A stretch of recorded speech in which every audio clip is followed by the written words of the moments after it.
आपका स्वागत है। सर आज बात करते हैं निफ्टी फिफ्टी बात करते हैं, उसके बाद बाजार में आज का जो उतार चढ़ाव वाला माहौल रहा उस पर भी चर्चा करते हैं। उसके बाद कुछ स्टॉक्स पे चर्चा करते हैं जिन स्टॉक्स में आज जबरदस्त मूवमेंट रहा और कुछ स्टॉक्स में जबरदस्त गिरावट रही। सारे स्टॉक जब बात करते हैं तो सबसे पहले अगर निफ्टी फिफ्टी की बात करें तो आज के दिन अगर निफ्टी फिफ्टी की बात की जाए तो निफ्टी में आज के दिन आपके ट्रेडिंग सेशन में निफ्टी ने 23,500 के लेवल को भी ब्रेक किया था। कितने को 23,500 के लेवल को ब्रेक किया, लेकिन उसके बाद जो क्लोजिंग हुई वो क्लोजिंग आपकी 23,688 पर क्लोजिंग हुई। कहाँ पे सर? 23,688 पर क्लोजिंग हुई। देखो कल लगातार हम लोग कल की वीडियो में उससे पहले ही मैंने कहा था कि जो निफ्टी का सपोर्ट है वो कहाँ पे है, वो 23,500 पे सपोर्ट है। ठीक है सर, 23,500 पे सपोर्ट है। तो 23,500 पे जाने के बाद निफ्टी ने तुरंत मूव लिया और निफ्टी 23,688 पे आके क्लोज हुई है। अब बात की जाए कि निफ्टी में आज के दिन गिरावट क्या रही, गिरावट क्यों रही उस पर बात अगर की जाए तो गिरावट के मुख्य जो कारण है वो आपको थोड़ा समझाने का प्रयास करता हूँ। अब इसमें सबसे पहला कारण है कि इंडिया की जो जीडीपी ग्रोथ का जो आंकड़ा आया वो 4 साल का, ये देखो न्यूज है, 4 ईयर्स में सबसे लो है। ठीक है, इंडियन की जो जीडीपी का कितना आया 6.4 सर, कितना आया 6.4%। ठीक है, लेकिन ये जो अनुमान है ये कोरोना के बाद, यार ये 6.4 का जो जीडीपी डाटा है सर, ये कोरोना काल के बाद सबसे कम है। कोरोना काल में कितना था 5.8%। ठीक है सर, कोरोना काल के बाद सबसे कम है। उसके वजह से आज मार्केट में थोड़ा निवेशकों के अंदर चिंता का माहौल रहा। लेकिन जो आरबीआई का अनुमान था वो जे आरबीआई के अनुमान के ऐसा पूरा अनुमान नहीं था आरबीआई का कि जो जीडीपी ग्रोथ रेट है वो आपकी 6.4 के समथिंग ही आएगी। ठीक है सर, तो वही 6.4 के समथिंग आई। अब अगर अगला कारण की बात करते हैं, अगले कारण की अगर बात करें तो अगला कारण है कि जो जॉब डाटा अमेरिका का आया वो जॉब डाटा पॉजिटिव आया। कैसा आया सर? देखो बेरोजगारी दर का घटना। ठीक है, बेरोजगारी दर अमेरिका में घटी अब की बार, तो बेरोजगारी दर जब घटी तो ये देखो यहाँ ताजा जॉब आंकड़ों से उड़ी फेडरल रिजर्व की नींद।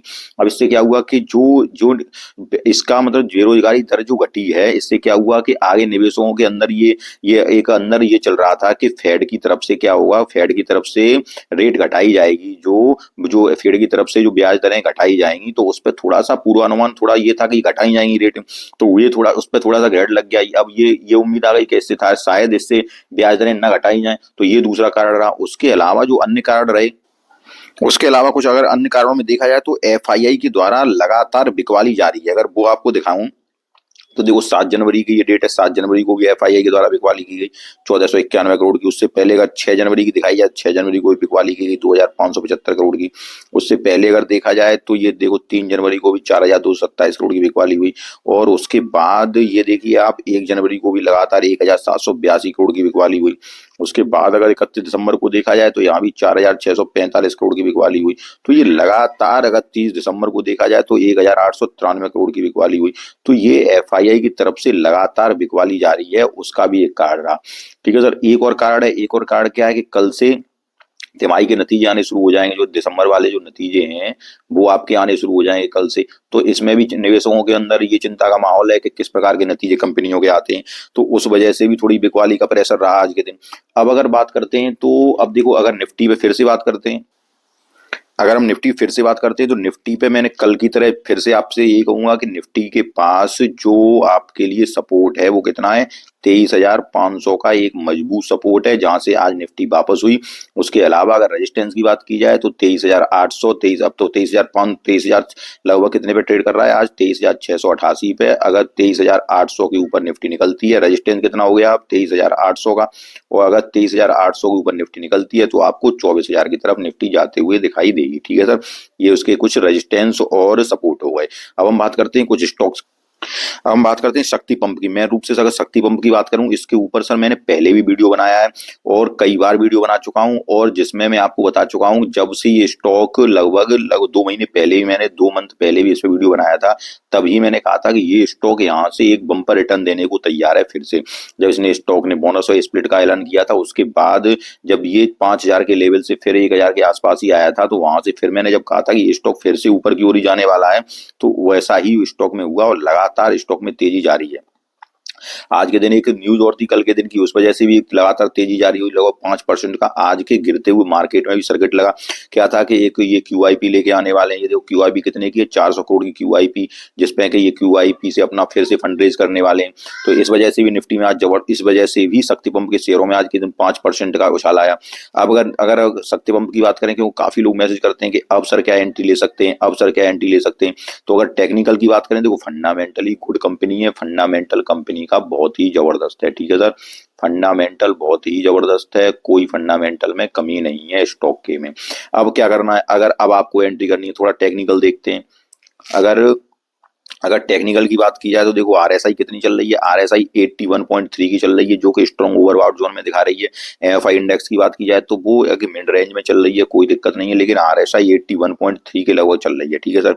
अगर मैं बात करूं तो ओवरऑल अगर देखा जाए तो स्टॉक आपका ओवरऑल अगर स्टॉक देखा जाए तो 200 डे मूविंग एवरेज के ऊपर है, 50 डे मूविंग एवरेज के ऊपर है स्टॉक, और 20 डे मूविंग एवरेज के स्टॉक ऊपर है। तो स्टॉक तो बुलिश बना ही हुआ है, इसमें कोई दिक्कत की बात नहीं है कि स्टॉक आपको बुलिश पैटर्न में ही नजर आएगा, ठीक है सर। अब क्या करना है, अब आपको एंट्री कहाँ लेनी है, देखो थोड़ा सा बताता हूँ मैं आपको। अब अगर एंट्री की बात करें, देखिए स्टॉक में कहीं पे प्रतिदिन इसमें 5% का सर्किट लग रहा है स्टॉक में। अब ये तो आपको मालूम पड़ा कि RSI कितनी है सर, 81 की RSI चल रही, तो स्टॉक थोड़ा सा नीचे आएगा, लेकिन अगर तब भी आपको जो देखिए लॉन्ग टर्म के लिए स्टॉक बहुत अच्छा है, ठीक है सर, लॉन्ग टर्म में स्टॉक बहुत अच्छा है, और लॉन्ग टर्म में स्टॉक को आपको होल्ड करना है, ठीक है। तो क्या करना है कि ये करना है कि कुछ क्वांटिटी आप अभी ले लीजिए, जैसे मान लो देखो ये भी कैंडल पॉलिसी स्टॉक की बन रही है कंपनी की, तो यहाँ से स्टॉक आपका ऊपर की ओर ही जाएगा, लेकिन RSI जब 81 चल रही है तो हो सकता है थोड़ी स्टॉक में गिरावट हो, और स्टॉक में गिरावट होगी अगर आपको स्टॉक 1187 कितनी सर, 1187, ठीक है, या 1200 की लेवल के आसपास, 1200 की लेवल के आसपास मिल जाए तो आप स्टॉक में एंट्री करिए। लेकिन क्या होता है कि देखो हमें ये सब्र नहीं होता है कि अब स्टॉक लगातार 5% ऊपर जा रहा है तो हम कहाँ एंट्री करते हैं। तो उसके लिए क्या किया जाए, तो 4 से, जैसे मान लो आपको कितने शेयर लेने हैं स्टॉक के, मान लो आपको 50 शेयर लेने हैं, ठीक है सर। अगर आपको 50 स्टॉक लेने हैं तो 50 स्टॉक में 10 स्टॉक अभी ले लीजिए, कोई दिक्कत की बात नहीं है। तो क्योंकि जब लगातार रैली चल रही है 10 स्टॉक लेंगे तो 10 स्टॉक तो कम से कम इस प्राइस मिल जाए तो लगातार ऊपर की ओर जाएंगे। अगर लगातार ऊपर की ओर जा रहे हैं 10 स्टॉक अभी ले लेंगे, फिर हर गिरावट पे लेते जाए, क्योंकि स्टॉक को लॉन्ग टर्म के लिए होल्ड करना है। जहां तक स्टॉक की अगर मैं बात करूं तो स्टॉक आपको इजीली, मुझे ये 1500 या 1600 की रेंज में जाता हुआ स्टॉक दिख रहा है, यहाँ से इजीली स्टॉक 1600 और 1700 की रेंज में जाता हुआ दिख रहा है, ठीक है सर।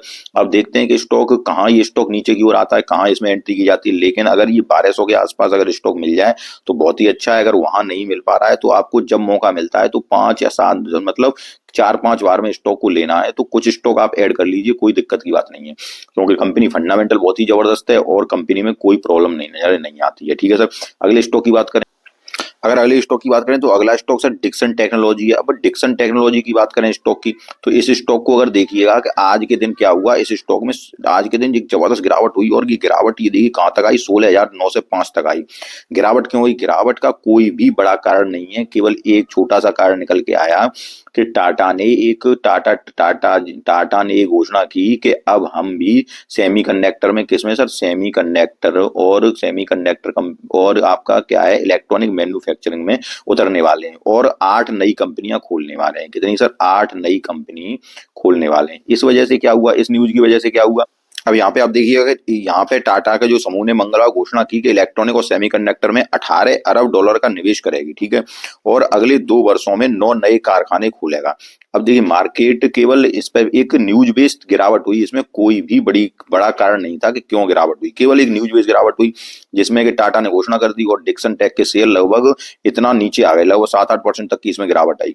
अब क्या कारण हुआ, जिन लोगों अब जिन लोगों ने इसमें गिरावट का फायदा उठाया उन लोगों ने तो इसमें एंट्री की होगी, लेकिन काफी लोग पैनिक से डर गए होंगे कि टाटा समूह अब नई कंपनियां खोलेगा। सर टाटा समूह हो या कोई समूह हो, ठीक है, डिक्सन टेक्नोलॉजी पहले भी थी, कंपनी बड़ी कंपनी है, कोई दिक्कत नहीं है। अब चाहे टाटा समूह खोल ले या कोई भी समूह अगर नए क्षेत्र में उतरेगा तो इसके लिए हो सकता है प्रतिस्पर्धा हो जाए, लेकिन ऐसा थोड़ी है कि ये कंपनी बंद हो जाएगी। आज ये 16,905 पे आई तो काफी लोगों ने इसमें नीचे आने पर भी इसमें बाइंग की, ठीक है सर। तो ऐसे स्टॉक में या कोई अन्य स्टॉक जिसमें कि चाहे आप PG इलेक्ट्रोप्लास्ट ले लीजिए, चाहे आप दूसरी कंपनी, जो भी कंपनी इलेक्ट्रॉनिक मैन्युफैक्चरिंग से हैं उनमें कोई भी कंपनी ले लीजिए, उन कंपनियों में कोई भी दिक्कत या चिंता की बात नहीं है। अगर आपके पास है पोजीशन तो आप पोजीशन को होल्ड रखिएगा। अगले स्टॉक की बात करते हैं। वहीं अगर पीजी इलेक्ट्रोप्लास्ट की बात करें तो पीजी इलेक्ट्रोप्लास्ट में भी आज के दिन 9 से 50 पे आया। कहां तक आया? 9 से 50 पे आया। और ये 9 से 50 की जो रेंज है इस स्टॉक के लिए बहुत ही जबरदस्त है।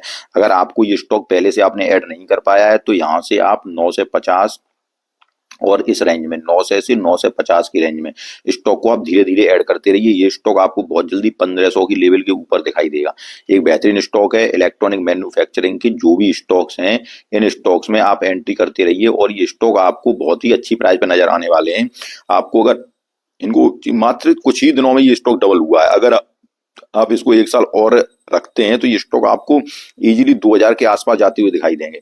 अगले स्टॉक की बात करें, अगले स्टॉक है सर आज के दिन, यही बात हम इलेक्ट्रॉन मैन्युफैक्चर, अगला स्टॉक सिरमा एसजीएस टेक्नोलॉजी के बारे में बात करते हैं। अगर सिरमा एसजीएस टेक्नोलॉजी की बात करें, अगर ये स्टॉक आपके पास है स्टॉक, ठीक है सर, तो इस स्टॉक को आप होल्ड करिएगा। और ये स्टॉक एक रेंज आपको बता रहा हूं, अगर आपके पास शॉर्ट टर्म के लिए ऐड करना चाहते हैं तो ये स्टॉक आप 644 के ऊपर, कितने सर? 644 के ऊपर आप ऐड करिएगा और ये स्टॉक यहाँ से आपको बम्पर रिटर्न लगभग 800 की रेंज की तरफ जाता हुआ दिखाई देगा। ठीक है सर, लेकिन याद रखें वीडियो केवल शिक्षा के उद्देश्य से है, आपको बताने के उद्देश्य से है। ठीक है सर, मेरी कोई भी बाई और सेल की रिकमेंडेशन नहीं है। लेकिन एक बात याद रखिएगा, इलेक्ट्रॉनिक मैन्युफैक्चरिंग का जो भी स्टॉक्स मैंने आपको बताए ये स्टॉक आपके पोर्टफोलियो में शामिल होने ही चाहिए। अब सर वीडियो थोड़ा लंबा हो जाएगा, इसलिए अगले स्टॉक्स की बात हम अगले वीडियो में करेंगे जिसमें कि हम क्रेडिट एक्सिस ग्रामीण स्टॉक्स की बात करेंगे। आज के दिन जबरदस्त मोमेंटम आया, लगभग 10-12% का मूवमेंट आया। और उसके बाद और अन्य स्टॉक्स बात करेंगे तो अगले वीडियो में बात करते हैं। लेकिन तब तक के लिए अगर आपको वीडियो पसंद आया हो तो वीडियो को लाइक कीजिए, सब्सक्राइब कीजिए। धन्यवाद।